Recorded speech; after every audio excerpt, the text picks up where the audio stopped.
The United Nations has urged Afghanistan's neighbours to keep their borders open, potentially allowing tens of thousands of people fleeing fighting against the Taliban to reach safety.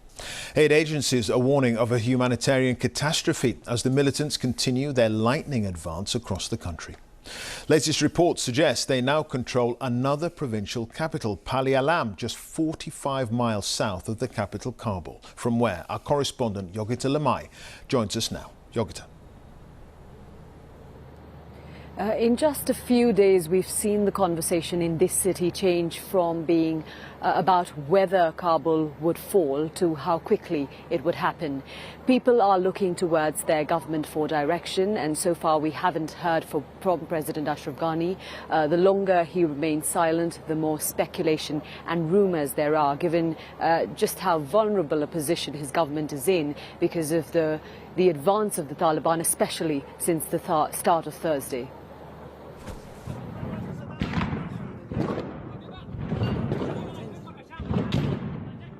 The biggest Taliban victory so far in their rapid march across the country. This is the centre of Kandahar city, a political and economic powerhouse. The Taliban were born in this province. To show off their gains, the group's fighters filmed themselves walking through the provincial governor's office and released this video showing a traffic policeman welcoming them. After days of fierce fighting, Afghan forces retreated. Here they're seen leaving the city. Pashtana Durrani worked to educate girls in Kandahar. She fled before it was captured. I'm going to be very honest. I don't see any future. I don't have any hope. I'm furious. I'm sad. I'm lost. And it's just a lot of emotions. How do you feel about the US and the UK sending in troops to evacuate their own nationals? I was never against withdrawal. Withdrawal was never a problem. It's not that a few thousand of their troops would have defended the whole country. It's them legitimizing the deal. It's them legitimizing the Taliban. That's the problem. Hours before Kandahar, Herat was also captured, a major trade center close to the border with Iran. In the weeks leading up to the fall, influential pro-government leader Ismail Khan had led the battle against the Taliban. Now he's been captured by the insurgent group. Helmand province, where British troops fought some of their fiercest battles, is also under Taliban control. 15 provinces falling in 7 days have raised questions about the future of the Afghan capital, Kabul.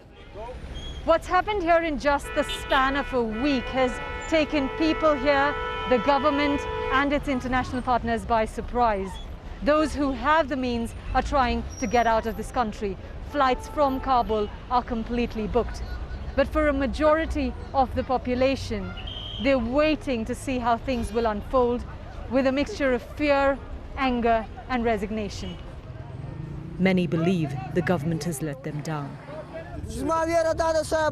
I've had to flee from my hometown because the Taliban captured it. They killed 3 of my brothers. Afghan forces are not fighting, they're just handing over control, Gulab Shah says. The fighting is less than an hour from Kabul now, in the neighbouring Logar province. Many of the war wounded from there have been coming to this Kabul hospital. 14-year-old Ahmad Milad was injured in an explosion. He's lost an eye and had his arm amputated. One of my brothers was also killed in the fighting 1 year ago. If my mother finds out what's happened to me, she'll have a stroke, he says. More than 1,000 have been killed in the past month in a country engulfed by suffering. Yogita Lamai, BBC News, Kabul.